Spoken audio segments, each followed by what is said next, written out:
Você sabe qual a diferença entre ser filho ou criação de Deus? Porque muitos dizem por aí que são filhos, mas talvez esteja acreditando numa mentira. Pois existe uma grande diferença entre ser filho ou criação dele. Então, se eu fosse você, eu ficaria até o final do vídeo para você conhecer a verdade e não ser mais enganado a respeito disso. Vem comigo!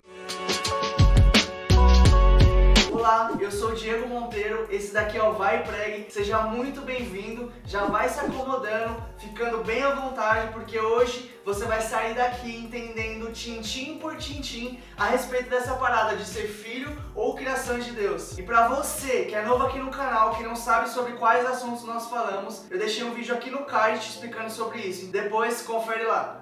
Bom, eu não sei você, mas eu quando criança, eu cresci ouvindo que as pessoas falavam que também eram filhas de Deus. E era mais ou menos assim, ó. Ei, eu sou filho de Deus, eu também preciso de férias. Que para, não dá pra eu ficar até mais tarde no trabalho não. Eu sou filho de Deus também, eu preciso descansar.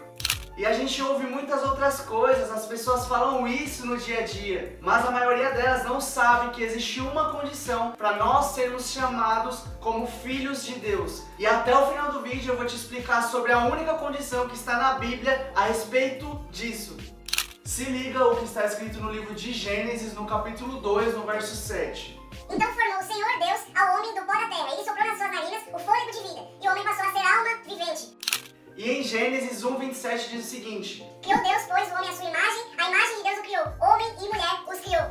Esses versículos nos mostram claramente que Deus nos criou, ou seja, nós não somos filhos, mas criação de Deus. Mas eu não posso deixar de te lembrar que quando Deus ele cria algo, ele determina um propósito para ser cumprido através dessa criação. E isso se confirma no livro de Provérbios, no capítulo 16, no verso 4, que diz o seguinte: O Senhor fez todas as coisas para determinados fins, até o perverso para o dia da calamidade.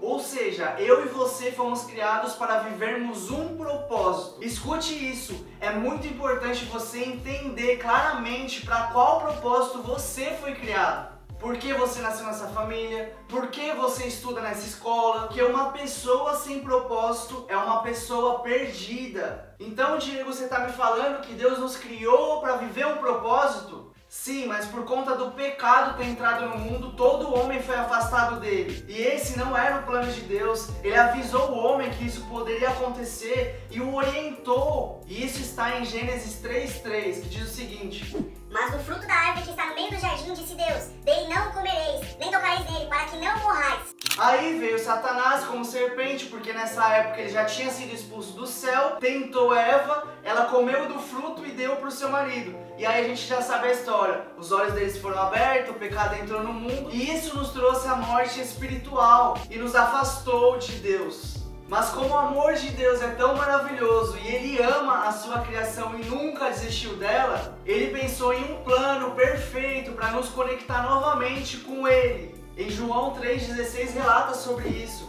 Porque Deus amou o mundo de tal maneira que deu seu Filho unigênito, para que todo aquele que nele crê não pereça, mas tenha a vida eterna. Ou seja, através da nossa fé, crendo em Jesus Cristo, nós teremos uma vida eterna depois daqui. E aí sim viveremos o propósito com Deus, como era para ser lá no início de tudo. Isso se permanecermos firmes até o fim, como está escrito em Mateus 24:13. Aquele que, porém, que perseverar até o fim, esse será salvo. E Deus disse isso em Mateus porque Ele sabia que aqui nós passaríamos aflições, passaríamos por problemas. Ele sabia que Satanás ia tentar nos enganar para nós não conhecermos a verdade. Por isso é tão importante perseverarmos firmes na verdade até o fim. E Jesus nos chama a atenção a respeito disso no livro de Mateus, no capítulo 24, no verso 4, que diz o seguinte: E ele lhes respondeu, vede que ninguém vos engane.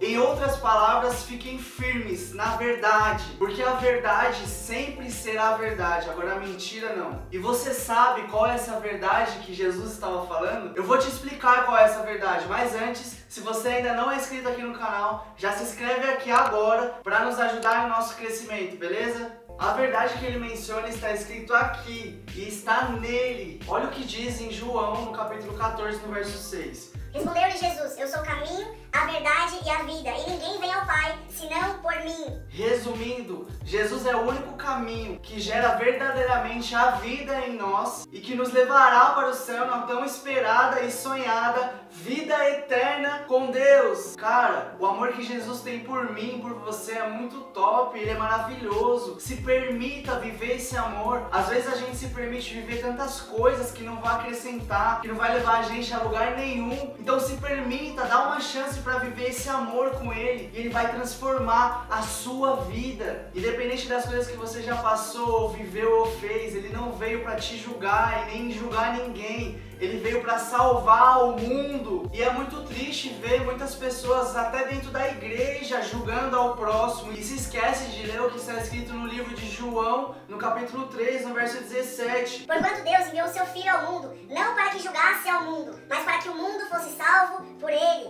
E se Jesus não julgou, quem somos nós para julgar? Ele demonstrou tanto esse amor que mesmo depois dele ter passado tudo aquilo lá na cruz, quando ele subiu ao Pai, ele disse que enviaria alguém para nos ajudar, porque ele sabia que os nossos dias aqui não seriam fáceis, assim como não foi para ele. E em João 14, no verso 16 e 17, fala sobre isso. E eu rogarei ao Pai, e ele vos dará outro Consolador, a fim de que esteja para sempre convosco. O Espírito da verdade, que o mundo não pode receber, porque não o vê, nem o conhece. Vós o conheceis, porque ele habita convosco e estará em vós. Quando aceitamos Jesus, o Espírito Santo da verdade passa a habitar dentro de nós. E isso é expressado de uma forma mais clara para você entender lá no livro de Mateus, no capítulo 16, no verso 3, que diz o seguinte: Batizado Jesus, saiu logo da água, e eis que se lhe abriram os céus, e ele viu o Espírito de Deus descendo como pomba vindo sobre ele. Esse mesmo Espírito veio sobre nós para nos ajudar em todas as coisas. Ele é o melhor amigo, ele é maravilhoso. Não existe nenhum assunto que ele não domine. E ele quer que saibamos da existência dele, porque sem ele, nenhum homem consegue se libertar do pecado, ter pleno acesso a Deus. Por isso foi tão importante Jesus enviar ele, como está escrito no livro de João, no capítulo 16, no versos 7 e 8, que diz o seguinte: Mas eu vos digo a verdade, convém-vos que eu vá, porque se eu não for, o Consolador não virá para vós outros. Se porém eu for, eu vou-lo enviarei. Quando ele vier, convencerá o homem do pecado, da justiça e do juízo. E além de ele ser o único que pode convencer o mundo dessas coisas, ele é o único que pode verdadeiramente comprovar, testificar e habilitar perante os céus, a terra e o inferno. Cada ser humano pode ser chamado filho de Deus por adoção através do ato de Jesus Cristo na cruz do Calvário. E isso está totalmente confirmado no livro de Romanos, no capítulo 8, no verso 16, que diz o seguinte: O próprio Espírito testifica com o nosso Espírito que somos filhos de Deus.